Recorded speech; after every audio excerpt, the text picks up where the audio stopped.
구독, 좋아요, 알림 설정, 댓글까지 부탁드리겠습니다. 우리는 이미 기준금리를 정부에서 누르고 은행의 기준금리가 낮아져서 미국의 기준금리를 낮추어도 우리의 금리는 낮출 수 없다고 하는데 어떻게 생각하시나요? 그러니까 첫 번째로는요. 미국보다 선제적 금리 인하 가능성. 미국 금리 인하 이후 한국 금리 인하 가능성. 그 다음에 한국 금리 인하 이후 기준금리 급락 가능성. 우리가 세 가지를 생각을 해봐야 되는데요. 자, 1번의 가능성이 있다고 보이시나요? 그러니까 그 주식쟁이들. 주식하시는 분들 다 주식쟁이라고 하는 거 아닙니다. 저런 유언비어를 퍼뜨리는 인간들이 보통 주식쟁이들이라 그러지. 주식쟁이들은 맨날 그런 이야기예요. 왜냐면은 주식은 위험자산이죠. 금리가 낮아져야 주식시장이 유리하죠. 맨날 금리 빨리 떨어진다. 금리 많이 안 올라간다. 이렇게 이야기하는 사람들 보면 대부분 주식 전문가라는 작자들이고, 그러니까 주식쟁이라고 하는 거예요. 2022년에 저희가 금리 굉장히 빨리 오를 수 있다. 계속 그렇게 이야기를 하던데 2%까지밖에 안 오를 거야. 2021년에, 2022년에. 그런 이야기 하는 사람들이 주식쟁이들이다. 그래서 막 요즘에 이런 기사들 나옵니다. 8월 금리 인하한다. 미국이 9월 금리 인하할 건데 우리나라가 선제적 금리 인하할 것이다. 근데 가능성은 매우 낮다고 봅니다. 그 이유는 첫 번째는 환율 문제가 있고요. 두 번째는 가계부채 문제가 있습니다.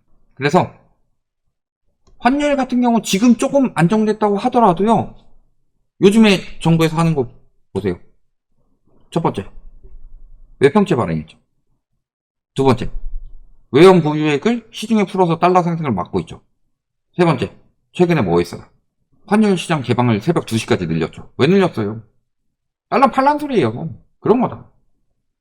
그만큼 환율 문제가 크고요. 두 번째는 가계부채 문제. 요즘에 이따가 좀 자세히 이야기할 거지만 가계부채가 굉장히 빨리 늘어났어요. 근데 이창용 총재가 늘 하는 말이 뭐다? 가계부채 늘어나면은 금리를 올리든지 DSR을 강화하든지 할 것이다. 오히려 물가도 물가지만 이창용 총재가 긴축에 대한 발언을 할 때는 물가보다 가계부채 이야기를 더 많이 했어요. 그래서 정부에다가 항상 이야기하는 것도 이창용 총재가 무슨 이야기를 했냐. 가계부채 관리예요. 부동산 풀면은 가계부채 늘어나는데 이 가계부채에 대해서 좌시하지 않겠다. 이런 발언을 엄청 해놨기 때문에요. 결국에는 이창용 총재도 뭐 잘했다라고 보기는 지금 쉽지 않은 상황이죠. 근데 적어도 정부에 많이 맞춰주고 있긴 하더라도 적어도 절대 양보 못하는 두 가지가 물가하고 가계부채다. 근데 가계부채가 지금 늘어요? 아니면 엄청 늘어요? 무지하게 늘고 있죠. 그러니까 실질적으로 당장 미국보다 선제적 금리 인하 가능성은 높지가 않다. 그렇다면 미국이 금리 인하 이후 한국이 금리 인하의 가능성이 있냐? 미국이 기준금리를 낮춰도 우리나라는 금리를 낮출 수 없다고 하는데 어떻게 생각하시나요? 이렇게 물어보신 것처럼 미국 금리 인하 이후 한국의 금리 인하 가능성이 있냐 없냐? 저는 이거는 충분히 있다고 봅니다. 왜냐면 금리를 너무 낮추고 싶어해. 안달이 났는데 요것 때문이죠 지금.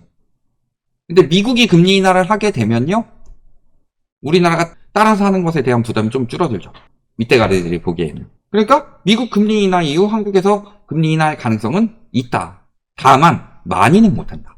왜 많이 못할까요? 이미 한미 금리차가 많이 벌어졌기 때문이에요. 현재 지금 미국 기준금리 5.5%죠. 올해 낮춘다고 해도 5.25죠.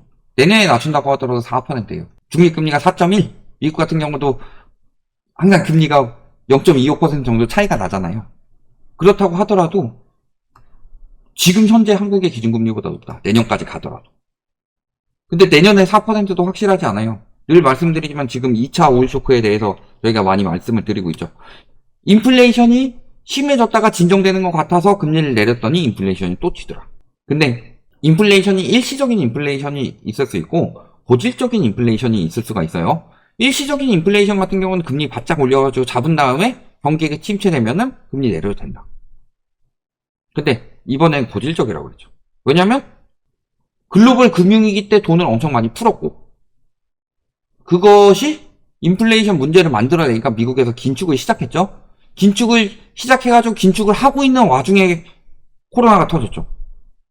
그러면서 글로벌 금융위기 때 풀었던 거 이상으로 돈을 풀었어요. 그럼 돈을 그렇게 많이 풀게 되면 당연히 물가는 튈 수밖에 없는 거죠. 그렇기 때문에요.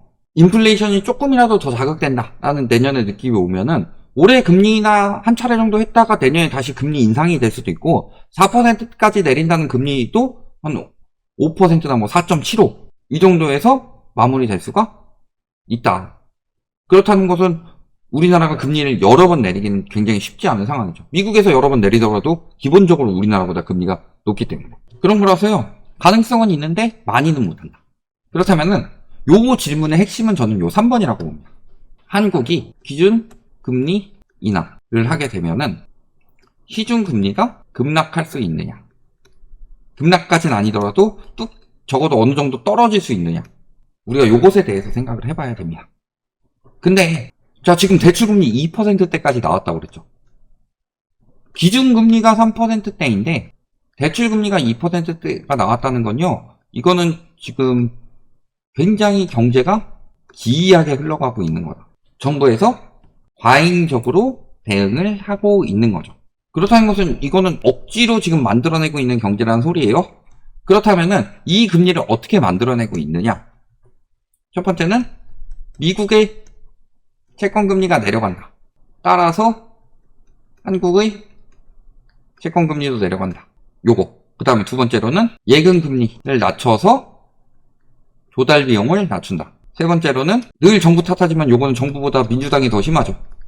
가상금리 낮춰서 조달 비용 낮춘다. 네 번째로 정부가 이자를 지원해준다. 그러면요.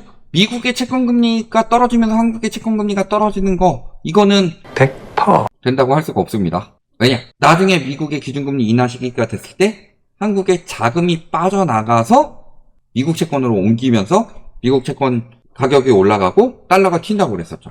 근데 이 외국인 자본들이 지금이야 여러 가지로 유치를 하고 있어요. 근데 미국 채권이 초강세가 돼서 양털깎기가 들어가는 시장에서는 외국인 자금이 한국 채권을 투자를 하겠냐. 수익률도 미국보다 떨어지는데 올라갈 가능성도 적다는 소리고 근데 안정성도 미국보다 떨어지죠. 물론 국채 같은 경우 어느 정도 몇몇 가지 채권들이 조금 살아남는 경우는 있더라도 미국의 채권금리가 떨어진다고 해서 한국의 채권금리가 지금처럼 나오진 않을 거예요. 지금 미국이 떨어지면은 커플링이 돼가지고 같이 떨어지지만 미국에서 본격적으로 경기 침체에 따른 금리 인하가 들어갔을 때는 한국의 채권금리가 그대로 따라갈 가능성이 높지 않을 수 있다. 그 다음에 예금금리 떨어지고 가상금리 떨어지는 것도 마찬가지예요. 일단 예금금리부터. 예금금리 떨어뜨리는 이유는 정부에서 눌러서죠. 그리고 또 한 가지는 지금 요구불 예금 등 시중 유동자금이 굉장히 저금리로 은행에 보관이 되어 있기 때문이에요. 그렇다는 것은 지금 그 낮은 예금금리, 그러니까 기준금리보다 낮은 대출금리도 나오는 건데 이 낮은 금리로 들어가 있던 돈이 안전자산 또는 위험자산으로 알아서 이동할 거다. 위험자산으로 이동할 가능성은 높지 않겠지만 그러면 안전자산으로 이동한다면 요구불 예금이 정기 예금만 되더라도 금리가 한 두세 배 튀어요. 은행의 자금 조달 비용이 그만큼 늘어난다는 거예요. 또 가상금리 같은 경우는 당연히 지금 없애라 하고 있는데 가상금리 오히려 높여야 되는 상황이에요. 가상금리를 토대로 은행에서 가계부채를 관리를 하죠. 가계부채를 그렇게 관리를 하는데 지금 가상금리 낮춰놓으니까 문제가 되는 게 뭐예요? 대출이 늘어났는데 부실대출도 늘어났다. 가계부채 늘리지 말아야 되는데 부실대출이 늘어났죠. 가계부채가 늘어나니까 가상금리 올려야 되는 상황이죠. 여기서 부실대출이 늘어난다는 소리가 뭐다? 은행의 손실률이 높아진다. 자, 1금융권보다 왜 2금융권이 비쌀까요? 이자가. 그 이유는요, 1금융권이 신용도가 높은 사람이 오고 2금융권은 상대적으로 신용도가 낮은 사람이 오기 때문이에요. 그러면 1금융권에서는 100명 중에 1명이 문제가 된다면은 2금융권에서는 10명 중에 1명이 문제가 될 수 있다는 거죠. 그러면요, 1금융권에서는 금리 2% 받는다고 해봅시다. 자금 조달 비용 없다고 가정하고.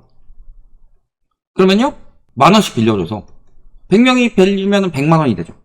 근데 그 중에서 2% 이자 붙으니까 102만 원으로 돌아오죠. 근데 한 명은 아예 못 갚아. 12,200원을 못 갚아요. 그러니까 100만 9,800원. 그래서 9,800원의 이득이 남죠. 근데 여기는 금리 10% 하더라도요. 10,000원씩 빌려주면 10만 원이죠? 한 명이 아예 못 갚아요? 그러면은 11만 원으로 돌아와야 되는데 한 명이 11,000원을 못 갚아가지고 99,000원이 돼버린다. 그러니까 여기는 금리 10%에도 손실이 나는 거죠. 즉 부실 채권이 늘어난다는 것 자체가 가상금리가 올라간다는 소리예요. 올려야 된다는 소리예요. 은행권 손실을 막기 위해서. 근데 지금이야 은행이 굉장히 많은 돈을 번다고, 지금 이자 비용으로 돈 엄청 번다고 언론에서 떠들고 있잖아요. 그게 언제까지 가겠냐. 낮은 금리, 거의 제로에 가까운 금리에 있는 시중 유동자금을 갈팡질팡하고 있는 그것을 맡아두면서 싸게 돈을 빌려줄 수 있는 것. 그리고 또 한 가지는 아까 네 번째로 이야기했던 기사를 하나 보시면요. 정부가 2차 보전 방식으로 하고 있다. 즉 요거는 무슨 뜻이냐면요. 예를 들어서 은행권 금리가 3.5%가 나와야 되는데 정책 대출한다고 2%의 금리를 내줘요. 그러면 1.5%만큼 은행이 손실이 나죠. 그럼 당연히 은행권의 수익은 떨어지고, 수익이 떨어진다는 소리는 자금 조달 비용이 많이 늘어났다는 소리이기 때문에, 들어가는 돈은 많은데 수익은 줄어들었다는 소리이기 때문에 가상금리를 올리는 영향을 줍니다. 근데 요거 못하게 하려고 요 1.5%에 대한 수익은 정부가 보전을 해주는 거예요. 그러니까 은행권 부담이 덜하니까 수익이 많이 나는 거고, 그러니까 정부에서 금리 누르라고 해도 눌러줄 수 있는 건데요. 언제까지 이게 가능할까요? 정부도 돈이 고갈되고 있는데. 주택도시기금 거의 다 고갈됐어요. 이런 거 봐봐. 결국에는 미국에서 금리 인하 한다고 해서 한국에서 기준금리 인하를 못하냐? 그렇지는 않을 건데, 미국에서 기준금리 인하를 해서 한국이 기준금리 인하를 한다고 하더라도 지금 이미 기준금리보다 더 많이 낮춰놓은 시중금리가 더 낮아질 가능성이 높지 않고, 오히려 여러 가지 부실 대출들이 터지게 되면은 은행권 손실이 늘어나기 때문에 문제가 될 수 있다. 이런 것들을 생각하셔야 된다. 여기까지 말씀드리겠습니다.